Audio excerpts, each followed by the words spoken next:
Welcome to Liberty.me Studio. Be part of the global Liberty community at Liberty.me. Liberty lives here.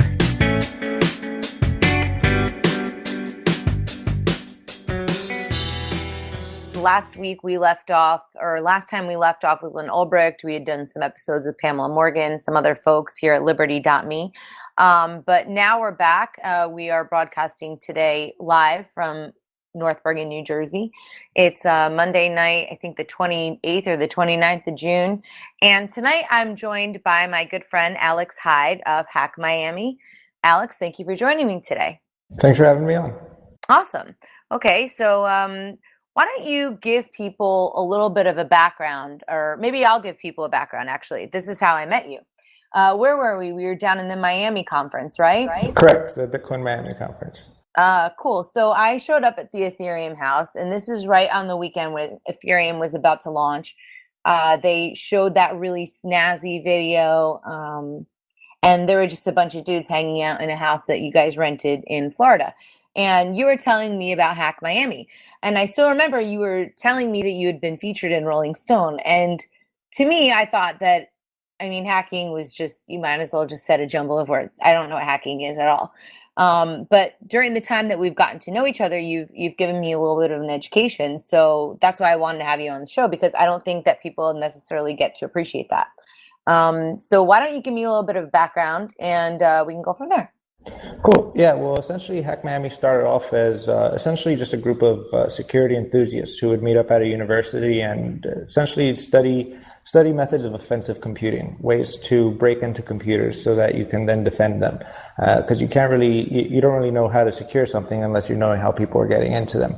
And one of the first popular topics that we gave was hacking terrorist networks, which got the attention of some law enforcement agencies, but they were actually interested in how to hack terrorist networks. And it caused a bit of a row on the campus, and we moved it off site. And wait, where was this?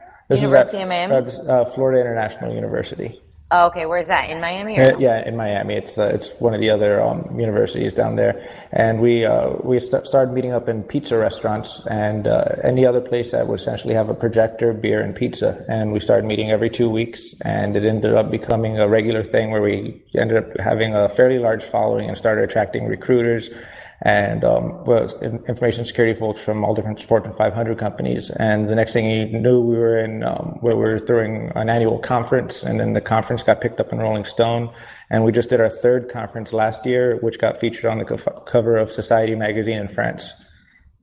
So when did you start this? 3 years ago, or no, longer than that? Hack Miami started meeting as a group of friends around 2008. There are actually a lot of the same people from Federal Jack. They all just kind of realized they all had the same sort of interests. And so around 2008 is when it started to come together. And then and we officially incorporated around 2010. All right, I'm going to ask you what may seem like a silly question, but to me, as somebody who doesn't consider themselves technical, I had a little brother, and my grandfather also, he had the Commodore 64, and then my little brother also liked computers. Why do people like computers when they're growing up? Like, what makes them interesting? Because to me, it doesn't seem interesting at all. But then the later application in some of the stuff that you do is a lot more intriguing. But what makes somebody interested in that in the first place? Like, do you have to like math, or what is it about that makes you interested in it? That's actually a really good question, because that's definitely a common theme among a lot of hackers. There's a sort of a running joke that a lot of us know BASIC before we know English. And it's because we're exposed to these things from a young age. And I'm not exactly, I think... What's these things? The language that you write code in, or computers in general? Okay. Like from the time of being an infant or a very young child, just having access to a computer. I guess kids are able to absorb and learn a lot faster. So when children are essentially immersed in environments where that is their world, they're liable to take it up a lot faster. And I've never actually really thought of it down that angle, but it's pretty much kind of the same story with me and a bunch of my friends. We all essentially could we knew BASIC before we were able to speak proper English as kids, and it's just because maybe there's a video game aspect to it, the colors on the screen, just, the simplicity of shiny things to a child. But I don't really know what the real reason would be, but that's definitely a common theme. But what would you do with BASIC? Like, what is that? I mean, did somebody say, if you type in these keys, you're going to get this result? How does that even come up? Because I know, okay, you play video games, that makes sense. You sit there, you go like this, it's fun. But where do you start coding? What does that even mean? When you're talking about like very small children, it's obviously usually a parent that'll get them involved in it and say, type this, this, if you do this, this will happen.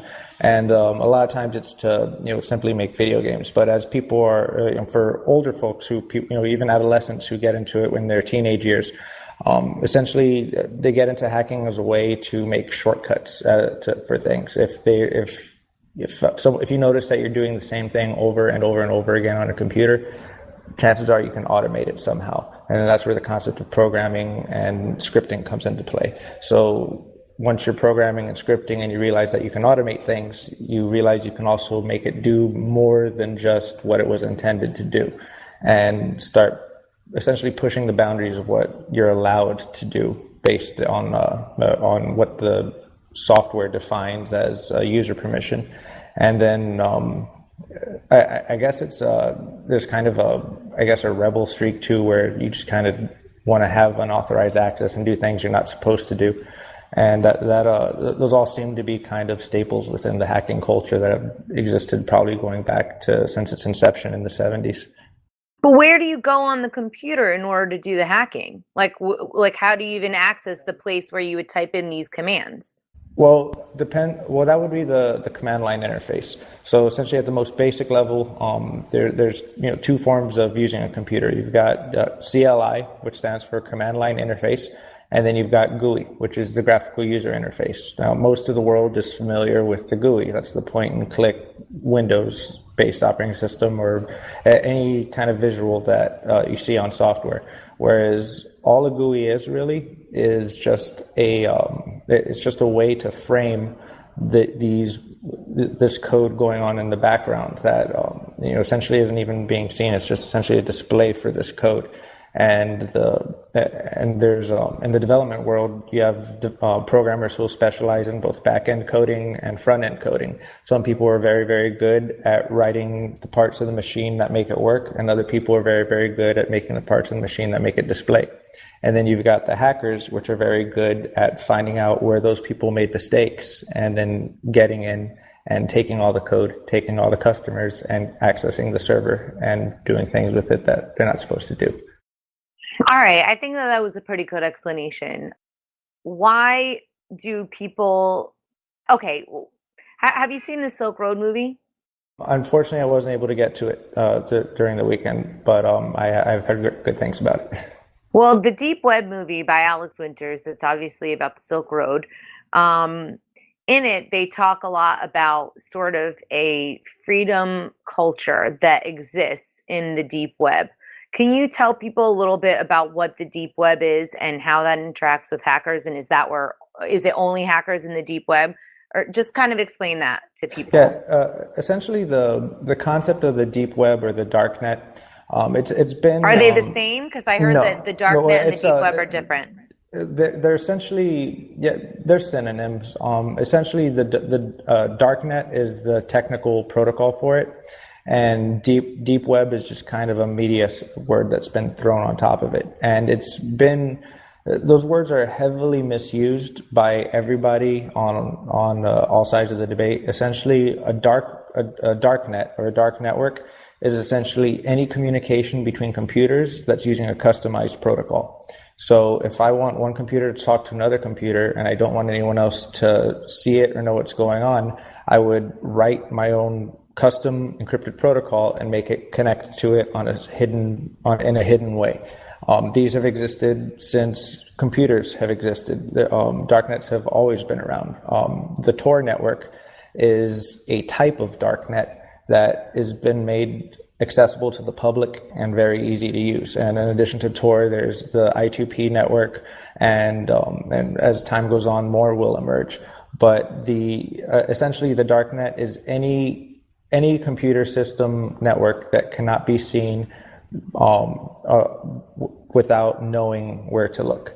And the culture of the essentially the way it's abbreviated is HPVAC.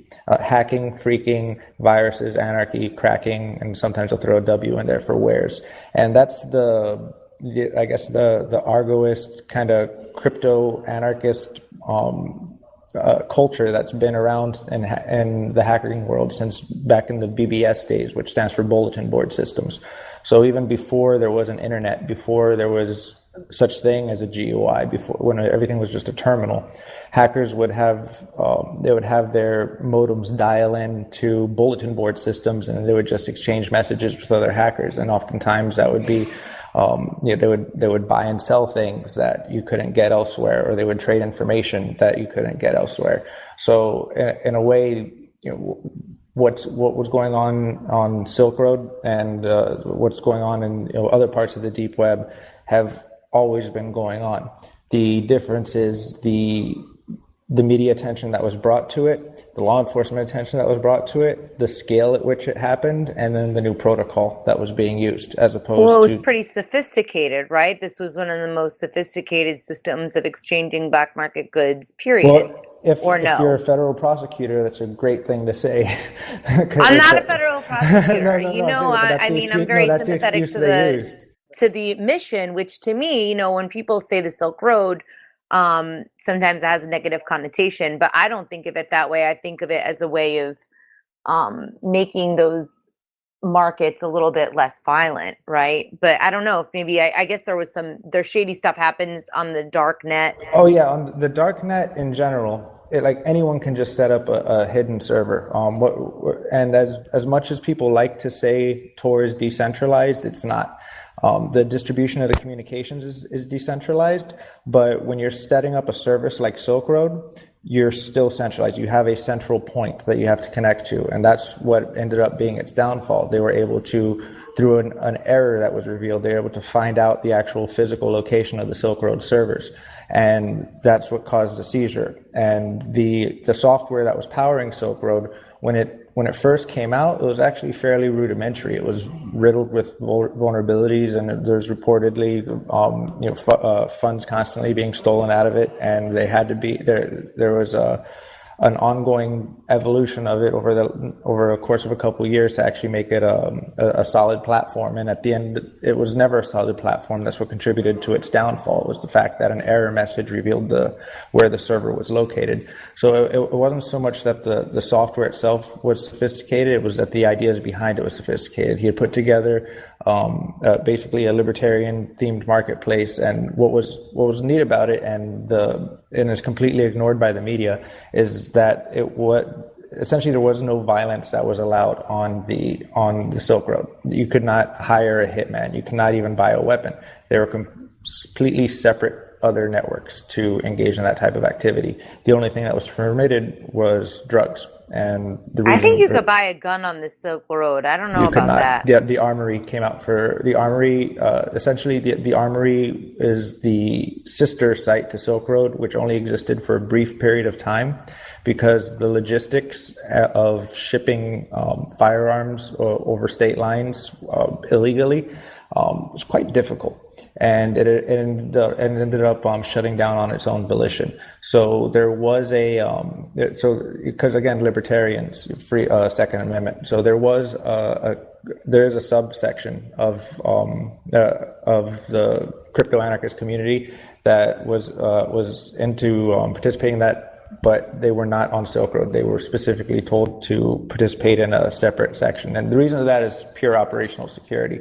Because if you look at how any underground marketplace works, if you were to go onto a credit card fraud forum and try to sell drugs, you would get banned. If you're going onto a drug forum to try to sell stolen credit cards, you would get banned. The reason is each of these different disorganized crime groups have their own three-letter agency after them. The people with the DEA after them don't also need the ATF after them. The people with the IRS after them don't also need the FBI after them. And so they're essentially, they'll keep their communities segregated, even though it's oftentimes the same actors playing within each community. That was not my understanding of it. I thought that there were some other components to it. Okay, In so what regard? well, because a lot of times people will say, "Oh, well, you could also buy, what do you call that? Raw milk on the Silk Road. You could Yes, you buy your could. insulin." You could buy anything on Silk Road. It was and that's and what's interesting is the way Silk Road was targeted simply because of it was targeted because of what it represented, and the fact that drug sales were allowed on there simply just gave them the leverage they needed to go to start kicking indoors. But yeah, you could go and you could buy raw honey, you could buy milk, you could buy ebooks about how to pick up chicks. I would say probably about 60% of the stuff being sold on Silk Road was stuff you could find on Amazon. Essentially, it was nothing more than an Amazon.com that you could use with Bitcoin, except it happened to tolerate the trafficking of controlled substances because of the political beliefs of the administrators. And those political beliefs are the reason that they went so hard against it.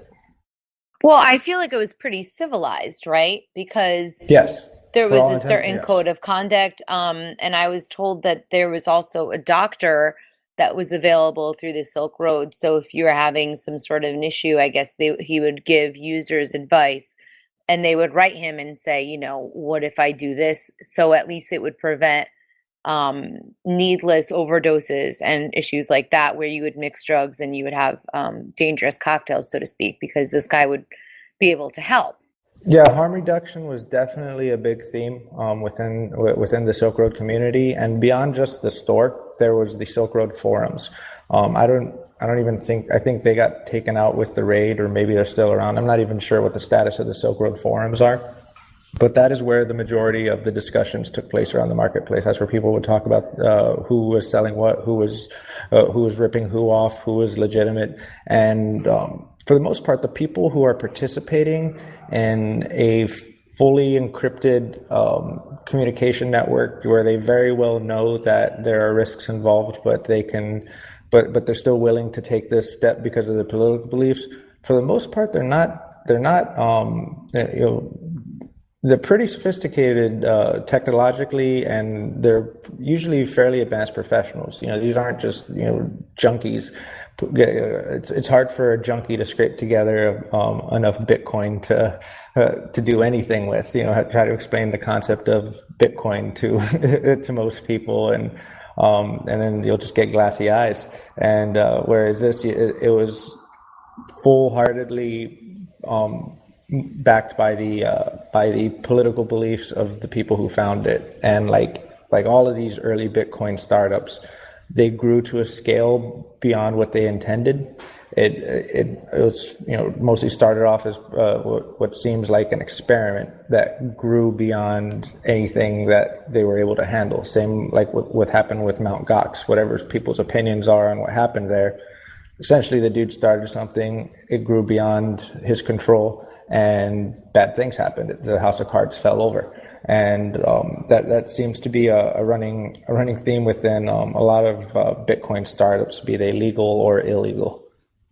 What about other people? I have a couple questions from the audience. Somebody asks, well, first of all, is that a Bitcoin chart behind you? Yeah. Trouble Right in on. Greece says gains on Bitcoin. I want to talk about Greece today, but let's keep talking about this. So somebody asked, how does the government use the dark net? Do they do illegal shit? To preface that with my own experience with the Deep Web movie, which I found, I don't think that they set out to make that movie to be as sympathetic as it ended up being. But I think that somewhere along the way, and this is just my opinion, the people that made that movie really became enamored and impressed with the ethos of the Silk Road. But they also said that there were other people that used the dark net, including whistleblowers, some terrorists, hackers, governments, political dissidents, etc. How do you think that lays out? Yeah, essentially, it's a technology like any other. And the governments are definitely making use of it. And what's more, and to prove that fact, the Tor network itself was developed by the U.S. Navy intelligence labs.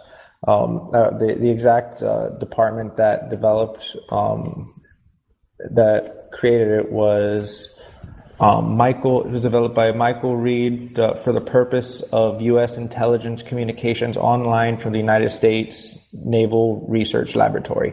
So Silk Road was being hosted on a darknet that was invented by the United States Naval Research Laboratory for the purpose of having a secure network for intelligence agencies around the world to communicate. So a State Department diplomat in one country can send a message to a State Department diplomat in another country, and it won't be intercepted by any intelligence agency down the line. And their idea was to make it an open and decentralized network so that if everybody's using it, there's plausible deniability as to where it came from, where it's going to, and if the message was encrypted the entire way, then it's a truly secure network. And what ended up happening is this technology.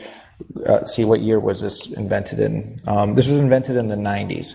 So 15 years later, the Electronic Frontier Foundation, they're working in conjunction with the research labs, puts together this big free anonymous privacy network, encouraging everyone to get on it and make use of it. And so, yes, not only are governments making use of this, they invented it for the purposes of intelligence exchange, which goes right into terrorism, espionage, and everything else. That's what it was invented for.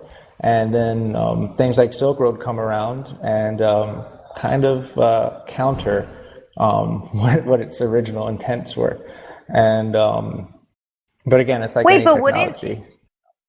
If they own Tor, right, and if they created it, wouldn't they have an awareness of everything that's on there? And they do, and they are, and that's not being spoken about. Essentially, any secure I thought, Tor is supposed to be anonymous. That's the whole point of it. You can go on there and do whatever. But you think that's not true, and why do you think that? Essentially, it's no longer. It's essentially been proven at this point. There are numerous ways to unmask the IP address of someone using Tor. Essentially, if they're not you can use Tor, and then you can use Tor incorrectly. If you're using, if you're not disabling your JavaScript, if you're running an outdated browser version that has a vulnerability in it, you can have your JavaScript turned on remotely, and then the moment your JavaScript is enabled, the moment your JavaScript is enabled, the website you're visiting on the Tor network is able to unmask your originating IP address, and they can see where you're coming from. You're no longer on the Tor network. They're reading your local IP address. And in addition to that, setting up monitoring, when you look at how the Tor node connects, by default, you're only doing 3 hops.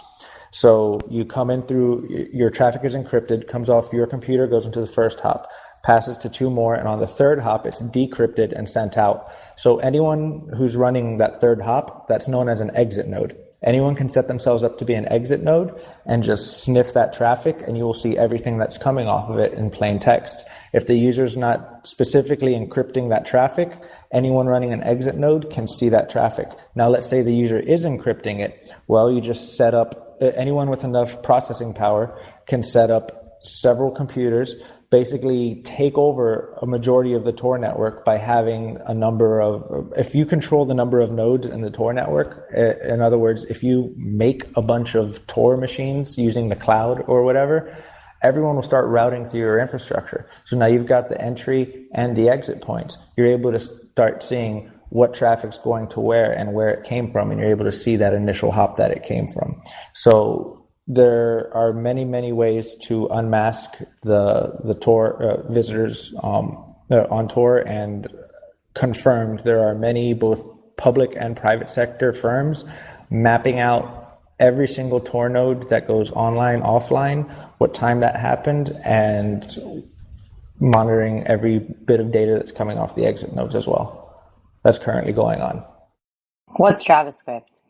Oh, JavaScript, JavaScript in general it's a programming language it's used very heavily on most every website now. You'll be hard pressed to find a website that doesn't make use of JavaScript. When Google gives you a block of code to paste in for your analytics, that's JavaScript code. If you've ever moved your mouse and you see the little trailies behind the mouse, that's JavaScript. All sorts of animations and that type of stuff. And it's essentially a very lightweight programming language that can be run in your browser. And just like HTML or just like HTML or just like any other web-based programming language, you can just insert it on a website and it'll execute. Now, secure Tor browsing, you want to disable JavaScript because it's a very powerful language and you can execute all sorts of system commands with it. So by default, the Tor browser bundle, which got exploited by the FBI, would have JavaScript turned off. And there's one particular case that took place about 2 years ago where the FBI had made use of an exploit in the Tor browser bundle, which automatically had JavaScript turned off. The FBI found a vulnerability within that version of Firefox, and they put the unmasking JavaScript on a bunch of honeypotted child pornography websites. And every person that hit that website would have their IP address unmasked and their original location was revealed. And then after a few weeks of collecting data that way, they did a multinational shutdown of both servers and visitors to the websites. And that they were doing that for a crime that no one can argue is depraved, and there needs to be law enforcement action against that. But they're using those same tactics against activists as well, and that's where it becomes dangerous. It's not in the tactics, it's where they're applying them. Yeah, I thought that was actually one time where I would be like, all right, that's okay, trap the pedophiles. But it does seem to be exploited in the wrong way. Yeah, it's like any tool. It's like any tool of it's like any tool. If they're using it for good purposes, then there's no problem. But the moment it's being exploited for political gain or something malicious, then it becomes something else entirely. Do you think that the government is the most powerful person involved on the Tor network, or for example, does their creating of it make them the godfathers of it, or is it more powerful based on the skill level of the different people on there in terms of what they're able to do, how they're able to interact with one another? Essentially, the government itself is very bloated and slow. They invented it early on, and their law enforcement and intelligence apparatus likes to make use of the data. But it's essentially the private sector. The private security firms have the stronghold on the Tor network. Companies with names no one will ever hear about, until they're leaked in some Snowden document. And those are the ones who are truly the all-seeing eyes. And then they're kicking it upstairs to government folks. But again, government is not like, they're powerful in that they have the ability to kick in a door, wave a gun, and lock someone in a cage. They're not powerful technologically. They rely on the private sector for that. So they just hire other people, right? 100% through contracting and subcontracting. And anyone who goes through the Snowden leaks can see the list of companies they use. Now, as a freedom-minded person, is that like, are there different government entities working? Because when I think of government, yes, I think this is the state, right? So I think Russian government, US government, they're all the same. Generally they're not my friend. But do they see each other as allies in those cases? Do you think that that illusion of statehood dissolves? Depends on the country. Like, there's actually the concept of, as corny as it sounds, cyber war. It's more, in reality, it's just digital warfare. It's here, and it's going on between the typical nation states that you would envision, and a lot of it has to do with just knocking each other offline or infiltrating systems and pulling data out, like what we saw with the federal government breach, where all the top secret clearances were exfiltrated. That was going on. That was attributed to China, and I'm very hesitant as to say that it's all tracing back to China or North Korea or Russia, because it's very easy to just gain control of a system, hack into a system there, and then bounce off of it and make it look like it's coming from there. And the cooperation from those governments isn't going to. It's not going to help. They're not going to be of any help to tell you where the attack came from. So a lot of the big firms will just kind of say, oh, this attack came from China, this attack came from Russia. And then they'll use that as an excuse to pass CISPA legislation. They'll use that as an excuse to say, okay, because of all this bad things going on, we need to start monitoring your traffic. Because there's viruses out there, we need to start deep packet inspecting everything to protect your bank account, because, bad things could happen. So we need to see we need to be able to see all the traffic. And that's essentially what's going on. It's a theater of cyber warfare between all governments, which are in collusion, that have the end goal of creating their all-seeing eye on the internet, which is they want total surveillance. They want their total information awareness program, and like anything else, they're going to false flag their way to it. Can you tell me a little bit about the difference between the white hats, the gray hats, and the black hats? Sure. Essentially, white hat hackers are, we'll start with black hats.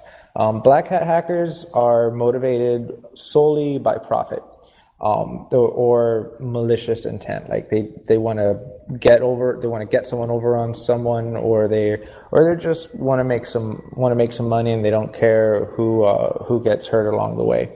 That's the concept of the black hat. So, for example, someone who steals credit cards and then sells them to other credit card fraud people, that would be a black hat.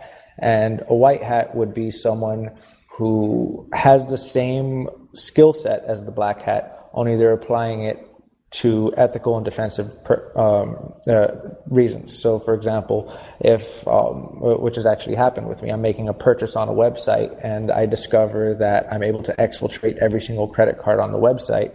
Well, instead of taking the cards, I hit up the administrator and say, hey, you might want to fix this. And 99% of the time, if you approach them right, they're incredibly thankful, because who wouldn't want to know about something like that? And then there's a whole, most of the information security specialists that work within the IT community, a lot of the government contractors, like from the companies we spoke of, some could argue that whole surveillance stuff would be pretty black hat, but ethically they're considered white hat because they're not actually breaking into anything. And then gray hat is that gray area in between. Those who are like, their ethics are kind of on the whim of how they're feeling that day. Some days they might do hacking for crime. Other days they might notify the administrator if they notice they're not going to be able to get any money out of it. That's kind of a gray hat. And I would even argue that a new interpretation of gray hat would be all these white hats that are doing unethical work on surveillance stuff. Yeah, I mean, I guess it's a little bit, I asked earlier today, what people are there with conviction, what people will stand behind, some sort of a moral code. And the community said that, oh, well, not a lot of people will do it. So when I think about that, that's kind of how I look at this white hat, black hat, gray hat. I mean, it's very similar to human nature in general. Some people are good, some people are bad, some people are basically just there to facilitate whatever makes their life easier. Somebody's asking, do private security firms like Blackwater hire hackers? I'm sure yes. that they do. I would think so. Yes, 100%. Who are some people, and how do you find a hacker? How do you know who to hire? LinkedIn, for the most part. The places like LinkedIn, Dice.com. Find the right information mercenaries. You only need to know the right keywords and certifications to look for, and you'll find the right people. Oftentimes word of mouth. People have done certain jobs, they'll get referred to certain people, and but yeah, it's it's a pretty transparent world in regards to who's available for what. It's just what's being done when is what's the secret stuff. So you and I have been talking about a conference that I'm helping out with my company, Crypto Media Hub. We're helping out All Convention, which is a conference in Batumi, Georgia, on the Black Sea, which is located close to the Ukraine, close to Russia, close to Turkey. And those areas have a lot of people that are interested in computers. There's a lot of programmers, there's a lot of coders, a lot of hackers and stuff like that. So David, who's the main guy behind the conference, he invited you to potentially help out with that. Now, can you tell me what kinds of conferences there are in terms of, what type of hackathons there are, and how is this one any different, if it is at all? Because there was a reason why you suggested one type for that region. If you can go into that a little bit. Yeah, essentially, there's two types of hackathons that take place, and it's again one of those terms that are thrown around, and they can be completely different, but they're essentially the same thing. So you have developer-based hackathons, which are what most people are familiar with. People get together and they do like a coding boot camp. They'll write software, maybe do like a startup in a weekend type thing, write software to do a cool little project and get a prize. And then you have capture the flag hackathons, where it's usually an attack and defend style game, where it's not really that you're building anything, but you're straight up attacking. You're either attacking other players, attacking preset targets, or attacking software of a vendor who's decided to participate in the game. For example, one of the things we do at Hack Miami is we set up the Command and Control Capture the Flag tournament, where we set up a bunch of different operating systems that are identical to the operating systems used by various foreign governments. And we have simulated nuclear power plants, simulated electronic grids, and then a whole bunch of things going up the chain. And the goal is you have to hack into each of these countries and essentially exploit these critical infrastructure systems. But it's all simulated and it's all part of a video game. And we even had we even did an event in Washington D.C. where the NSA sponsored it. And that's the type of hackathon where that basically that's the world that I come from, where it's straight up attack and defend. And when I was approached with this concept of assisting with a hackathon, a Bitcoin hackathon out in that region, I was thinking that they're probably going to want something that's more of a developer-oriented one. But based on the skill sets of a lot of the folks in that region, they might want to have an attack and defend one. And kind of along the lines of what Stripe does. Stripe is a U.S. Merchant provider that accepts credit cards through an API function, through an API string. And their entire business is based off this credit card processing API. And every year they'll do a hackathon where you have to try to break their API, use it to commit some kind of fraud, or just find everything you can that's wrong with it. And the person who attacks it the worst gets the prize. And because that's helped build up the business. So those are those are all ideas that we're batting around, and just kind of I see the concept of Bitcoin hacking and Middle East, Eastern Europe, all kind of being a perfect melting pot for a really good time. Okay, cool. So let's talk a little bit more about Bitcoin and back it up a little bit. What do you think the origins are of Bitcoin? Because sometimes you look at all the great things that one can get from the internet, and then there are other components of the internet that have allowed for a lot of government encroachment. Then we find out that something like Tor is built by the government as well, and they're also explaining it once again. Do you think that there could be an element in Bitcoin that would be that may have some darker origins, or do you think that this is something that people should be concerned about? When people talk about a world currency, do you think that this is a way of sneaking in through the back door? I know it sounds a little conspiratorial, but do you have any thoughts on that? Well, all we know about Bitcoin, we know that the first major decentralized peer-to-peer encrypted communication network was invented by the U.S. Naval Research Labs. And then the Bitcoin white paper was released to this day as an anonymous author. And shortly, sometime in the summer of 2011, one of the main developers from the Bitcoin Core project, and I believe some top people from the Bitcoin Talk forums. They all posted about it on the forum. They were invited out to a CIA conference to discuss the concepts of cryptocurrencies and ways that can be used by intelligence agencies. And it was it was supposed to be just like an open roundtable information sharing type thing, and I mean, I don't think it was. I mean, I can't speak as to where it was invented because the only documentation as to its origin is the Satoshi white paper.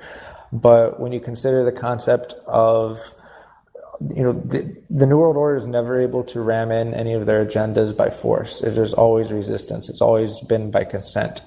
And what better way to implement their one world currency platform that requires no auditing trail, no warrants, no anything. The blockchain is completely public. Every single transaction and every single Bitcoin address can be traced down to an IP address that sent it. And if you've got some kind of marker to that Bitcoin address, be it a name or even just a social network profile and a post, that entire transaction chain is completely public from the beginning of the Bitcoin chain to the end of the Bitcoin blockchain. And when I gave a presentation at DEF CON on this topic, some of the most eager participants sat in the front row and announced they had worked for the Federal Reserve. And they couldn't wait to have a 100% auditable money transfer system. They were highly looking forward to this. Doesn't that sword cut both ways, though? Because, again, not to keep going back to the Silk Road, but I think that that's a very good example.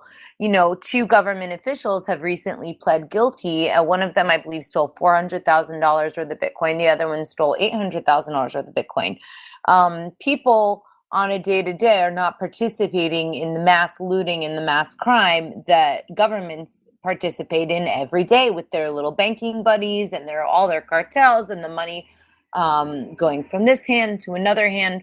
Wouldn't there be a net positive in that case? I mean, I'm not a fan of surveillance in the first place, and some of the things that you raise obviously concern me because I think that there should be some modicum of privacy in terms of exchanging money. But wouldn't that also help keep governments honest? In a way, it would, because like any technology, it would create greater transparency into the auditing records. But it's not impossible to obfuscate and launder through Bitcoin. It's actually made easier, and with literally hundreds of altcoins now, if someone knows what they're doing, if someone loads up their Bitcoin wallet through the Tor network on a hacked wireless network in a country they don't even live in to send a transaction to somebody's Bitcoin address that they were given on a crumpled piece of paper, and they bounce those Bitcoins through all the different exchanges, bouncing through dog coins and Litecoins and whatever coins, and then all the way back around. Yeah, they might have ended up spending 20% on all the exchange fees, but then they've got a clean batch of coin. So it's still possible to do. And I imagine if this were to become like the big one world government thing and the banksters are doing what they do, they'll probably have a pretty slick method for doing it themselves if the little guy is right now. And in regards to the crooked cops in the Silk Road case, those indictments read like something out of The Wire or The Shield, and I was honestly expecting the case to get thrown out just based on that. But it just shows how far deep that rabbit hole goes. Well, arguably, one could say that, okay, even if we could see that the government is spending money in a way that it's not supposed to, I mean, let's just say that we agree with taxes, which is questionable at times in certain applications, but or most, they would still have guns. So would it really matter? Because they're able to use the system against the people regardless of right or wrong. I mean, there's countless cases right now of the government doing terrible, terrible things and getting away with it, from police brutality to torturing of people, even though, all those torture reports came out. I mean, they were raping children in front of their mothers, and they're able to get away with that because they are in power. So even if there was transparency, would that necessarily help? Or do you Probably, think yeah. who wins? You know, do the people win, or does the surveillance state win? It seems like the surveillance state would win in that regard, but again, like we've been saying, this is a theme that's kind of going back to the beginning of our discussion. It's a technology like anything else. It can be used if it's used properly. It can, essentially, it can be used to be beneficial in this anonymous alternative economy, but as a complete replacement to our current system, I think it becomes quite dangerous. As an alternative, I think it's incredibly powerful. But once it becomes the standard instead of the alternative, then I think things will start to get hairy. Well, wait, now what if we got rid of all state-run currencies and we just had a number of different cryptocurrencies? Let's say Bitcoin was the main one by which everybody would judge, which there's some questions about that because there's certain things that Yeah, Bitcoin can't do, blah, blah, blah. But what if there were a number of only cryptocurrencies in the world? Would that be better than the current systems where governments can, and let's just say overall it would be better because there wouldn't be people randomly printing money out of nothing, or at least people could opt out of those systems if needed. like I think that the same issues would be come across in that system that the United States experienced right after the Reconstruction era, when all or during the Civil War and into Reconstruction, when the Confederate states each one decided to start printing their own cash and then kind of balancing which states independent money was worth what and where, and it becomes too much overhead, whether or not it would fail or succeed with cryptocurrency, who knows? Because crypto is different than paper, and people talking over the internet in different parts of the world is different than a couple guys in the 1800s bartering over a bale of hay in Reconstruction era. So that would remain to be seen, but I think a lot of the initial growing pains would be very similar, which would be agreeing on exchanges. I want to talk about something, before when you talk about the New World Order, right? I don't think that everybody who's watching this show necessarily wants to hear about that, or they feel like that's automatically a tag word that you associate with conspiracy theorists. It's an And at the international same time, relations term. also, at the same time, I think that people would generally believe that governments are doing a lousy job. So how do we as a community highlight to people that there is some sort of or is that maybe too sensationalistic? Like, how do you explain to people that there may be powers at work that have a overall greed for our life source? How do you kind of communicate that to people? How do you tell people about the New World Order without sounding like Alex Jones?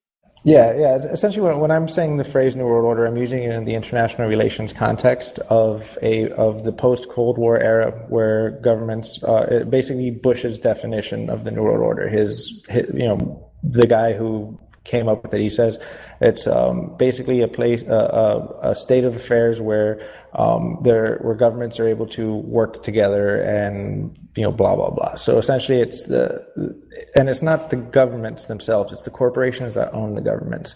When multinational corporations, MNCs, they could be based, they could be started off in Dallas or Austin, and then they end up moving to Dubai like Halliburton did. Those are multinational corporations. Their power supersedes that of the state. When they start bundling up together and brokering their power over nations that have a smaller GDP than their entire gross for that year, that's when I guess some would call it conspiratorial, but others would just call it business. It's the strong and with money taking over the weak and without, and governments are essentially just bloated, weak corporations, and MNCs are the exact opposite. Okay, well, that's a lot to think about. Well, couldn't you make the argument that they're trying to do something good for us? I mean, aren't they just trying to help people and, making sure that, okay, look at, for example, today I was asking folks about why do people think that the UN is bad? Because the UN, look, they've got all these flags and everybody's represented and we're all going to talk about it peacefully. Like, why would somebody make an opposite argument for the UN? Let's say some people think the UN is bad. Why is the great? Why would you say that the UN is bad then, and why would something like that be a bad thing? Well, there's all sorts of disinformation arguments as to that, but the real reason as to why organizations like the UN are a problem is that they're steam valve organizations that make it seem like decisions are being made on a collaborative basis, when in reality they're going on in the back rooms, just like any other, just like they've always been. The decisions are being made at the Bilderberg Group. The decisions are being made at meetings we haven't heard of because they don't let the media there. And the United Nations is essentially theater. What can people do in order to prevent some of these encroachments on our freedoms, right? Because, the past couple of weeks I've been really feeling bummed out. I feel like the Silk Road case for me, I took it very personally. I think that it's really an indication of things to come. It's an indication that there's a complete suspension of justice. Whatever somebody thinks about Ross, you can't say that he got a fair trial. He wasn't allowed to mention the corruption. They never proved how they got the servers, which may have been illegally. He wasn't allowed to have expert witnesses to discuss his case. So I think that there was a complete suspension of justice. And at the same time, you have a mass media that's telling people, okay, look at, the gay thing. And I'm very happy that gays can marry now. Wonderful. Aside from the fact that I would prefer if the government wasn't involved in marriage in the first place, but that's wonderful. I totally get it. But to me, that's also distracting from the TPP and different things that are much more pressing. And I think that there are a lot of people out there that are unaware, even though there are people that are aware, and it gets very discouraging. What do you have to say about that? Do you think that there's any hope for mankind? And do you think that that's within the hackers? Because I think that the hackers actually have a huge influence on how the world is shaped, because they're creating decentralized systems. They're creating uses of technology wherever it comes from to bring about freedom and more options for people. Yeah, the hackers will definitely help, but essentially it's going to come down to individuals understanding the freedoms that they're losing, because if they don't know what they have, they don't know them when they're gone. The average American probably couldn't recite 5 of the 10 amendments in the Bill of Rights. So having a thorough understanding of what it is that's being lost is critical, and becoming and not being intimidated by the technologies that are coming out and being put out by the science people and the math people. Hackers can only do so much. We can, we're hackers. Like, we just hack stuff together. It can get we can get you started, but it's really up to each person to take the tools that they're given, learn how to use them. Yes, they might be complex, but learn how to use them, and basically use the internet to scale the amendments and the rights that you do have. So freedom of speech, that used to just mean that, okay, so now if you're speaking at a town hall, you're not going to get the British guards kicking in your door. Well, now you're able to say things to millions of people on the internet, and you're still protected by that same amendment based on the location you're in. Things like that. Understanding that the Fourth Amendment applies to your digital devices just as much as it does letting a cop into your home, and making use of the technologies so that if the government decides to just encroach on your digital life, you're going to make it very hard on them, because they're going to have to do a lot of math to try to read what you're doing. How do we keep each other out of jail and out of the path of the Eye of Mordor, so to speak? I mean, how do we prevent people who are speaking up? A lot of times throughout history, political dissidents, people who are having conversations, even though our conversation is in a peaceful way, neither of us is proposing anything wild or crazy, we just want our freedom, it can be misconstrued and used against us. This could be dissenting political commentary. How do people stay safe? Is that through just spreading the word and using the ability that we have to broadcast to others what's going on in each place? I mean, what do we do in order to protect ourselves? Some would say anonymity is the way to stay safe. And in certain countries, I would agree. Like if you're in some really repressive foreign regime where they're just gonna shoot you in the night if they catch you tweeting about something. Though there are countries like that. If you're in a place like that, you might want to put on a Guy Fawkes mask when you're getting on the internet. But if you're in the United States, taking advantage of the First Amendment and putting your name behind your actions and not being afraid to put your face and say like I am, I know my rights and I'm not afraid to stand up for them. And what you'll find a lot of times is a lot of activists that kind of are getting railroaded stateside. It's because they're trying to stay hidden, and staying hidden doesn't look good to a jury because it's as if you're trying to hide something. Now, as bad as that sounds, like the Nazis came up with that concept. Oh, what do you have to hide? If you've not got nothing to hide, reveal everything to us.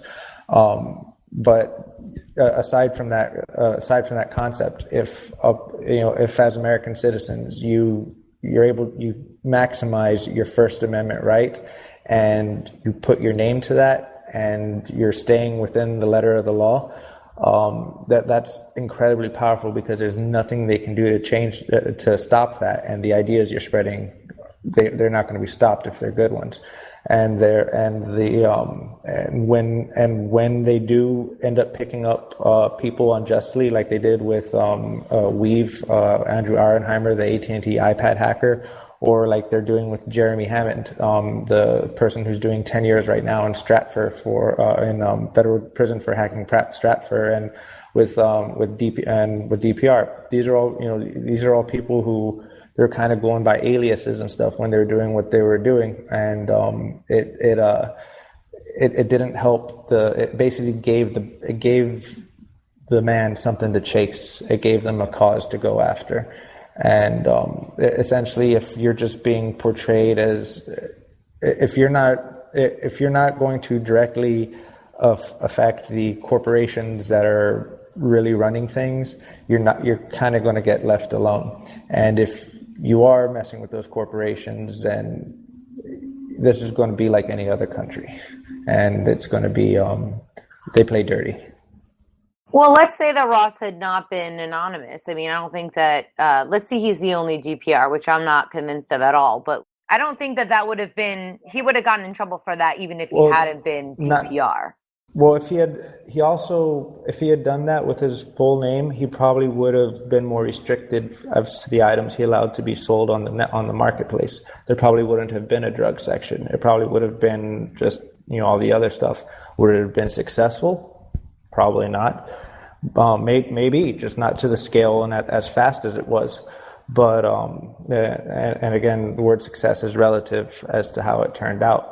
But essentially, also putting your name behind things can also kind of self-preserve yourself from stepping over a line that you might not even know exists. The federal government, he probably knew that line existed. Yeah, I mean, that wasn't a secret line. Yeah, that's in that case. But the United States Criminal Code has over 10,000 laws.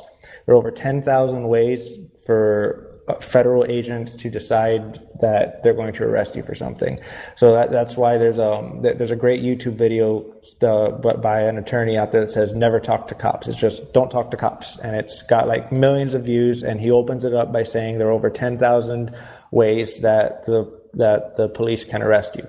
And if anyone pulls up, just Google USCC 1030, USCC 1029. Those are the hacking provisions.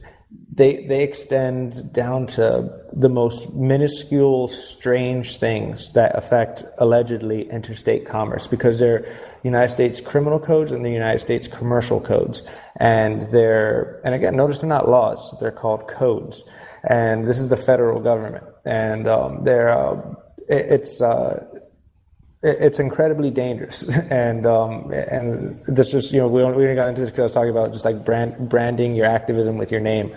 When you're branding your activism with your name, you take more care to make sure you're not going to cross any of those lines, especially the really obvious ones.